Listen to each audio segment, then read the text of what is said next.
but I am meant to give to the child. So, the family. And normally when we have pictures of family, we never have those at the end of the pictures. We usually have, those in the middle, the male, female, but we never have the people in the wheelchair. We have to start incorporating this concept. You understand? Because the reality of today is, this is the family. The family is very different. And that's why my definition of the family says 2 or more people who share goals and values and have long-term commitments to one another and reside usually in the same dwelling place. And this is very important for us in Africa because we have, even though we've lost a lot of the extended family, but we still, in spirit, have the extended family because we may not be physically within the same space, but we talk to each other. You know that if there's anything happening, all of a sudden your house will just fill up. Everybody comes out of the woodworks and they're like, what can we do? How can we help? So the extended family is very important in Africa. So when we talk about the family, I'm focusing not just on the man, the woman, and the children. We're talking about everybody, the grandparent, the uncle, all of us together. Now the family is the home, and the home is where the human needs are met. And we talk about things like food, we talk about housing, warmth, love, safety, security. No matter where we are, no matter what's happening, we all want to go back home. Because when you get home, you can let your hair down, you can relax, you can be who you are. Nobody's going to judge you. And that's what it should be for a child with CP.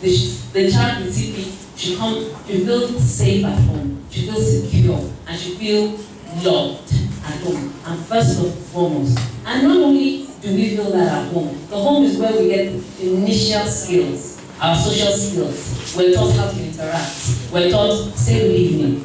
If somebody says good evening, say good evening. If they smile that you don't frown at them, smile back.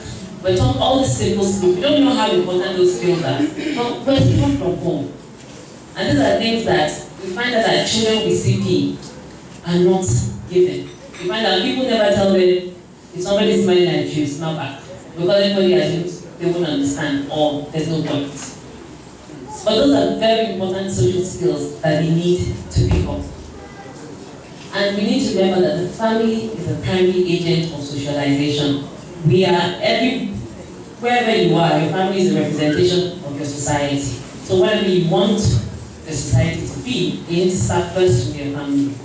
Now the family should provide inclusion. The ABM spoke about inclusion.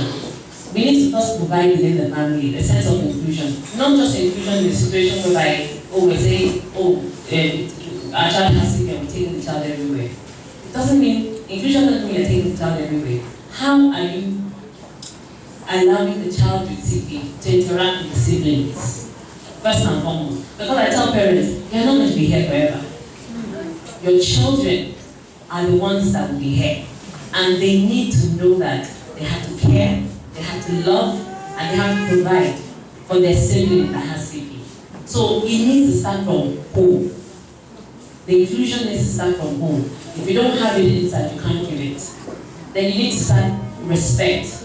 The child with CP might be the first child. Irrespective of whether that child has CP.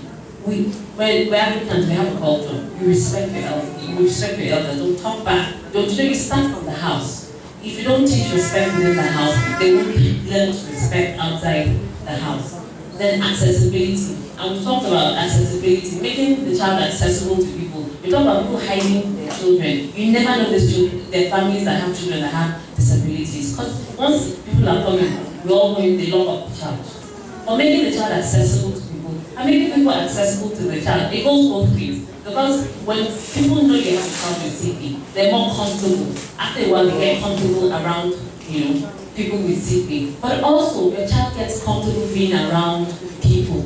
Because what happens is, if you lock up the child, say you take that child out, the child will behave like he's never seen people before, because he hasn't. And that's usually what happens. So it is important that we need to make accessibility.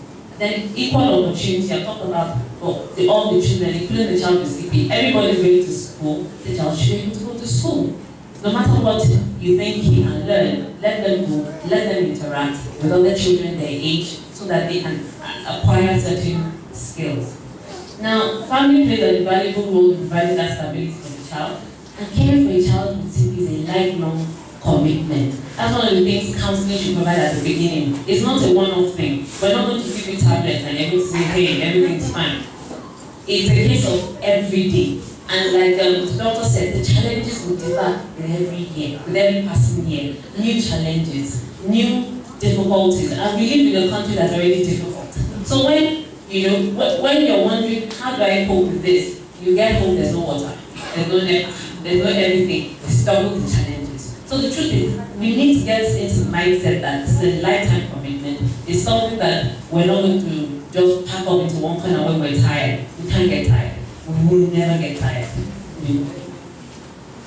Now, so what are the roles for the family to perform? One, we said it provide a safe and secure environment. I'm talking about safe and secure environment. You want your child to be mobile within the house. If your child has mobility, then, for example, when I was coming in here, one of my pet peeves I tell people is, we have a lot of buildings that have no wheelchair access. We don't have ramps. We don't have, and I noticed when we were coming that, oh, it has a ramp. But then I got to the lift, and I was wondering how wide the lift was and what kind of wheelchair to be able to access the lift to come upstairs. And like I said, it's my pet peeve. Those kind of things I wonder. So within the house, how do we provide an environment that's safe for the child if the child is on a wheelchair, so that the child doesn't have to wait for the siblings to come and push him around the house. The child can move within the house if possible. Provide home-based care such as physical therapy, speech therapy.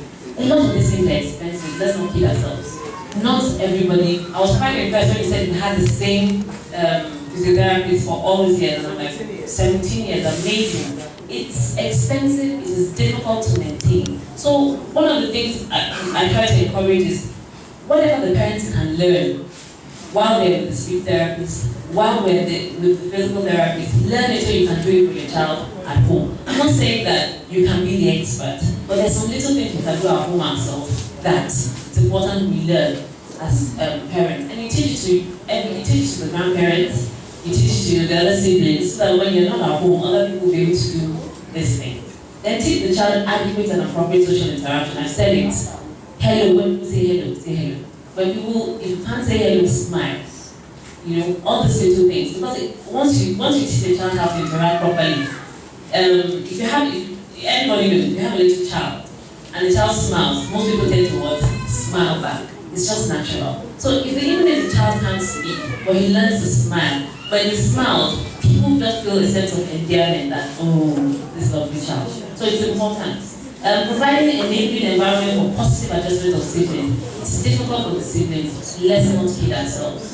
Because the problem is there's so much focus on this child. Why is it only this child? And so the parents have to create time for the other siblings. They have to create, the doctor talked about special time for the parents, but the parents also have to create special time for all the siblings, so that the sibling gets as much time with the parents as they can get, and then they understand why their parents need to spend so much time with this child, so that they can also start bonding with the child. Providing emotional support, because it is difficult. There's a lot of stigma, there's a lot of discrimination. The child is going to come home on some days crying because some people have called him or her names outside. And he needs that support from home to believe that they're just calling you names because they don't know any better. You educate them, you tell them. Then advocacy, we talk about, that's what we're all doing here. We need to do a lot more advocacy. And when I talk about advocacy, it's not just amongst ourselves, because we do advocacy when we get to the hospital, when we see other parents. How many people that have children with disability go to churches, go to mosques, go to schools? We see people preach in the buses all the time. How many people have stood up and say, hello, my child has a disability in a bus and I'll let you share with you my experience. It is difficult, but it can be done.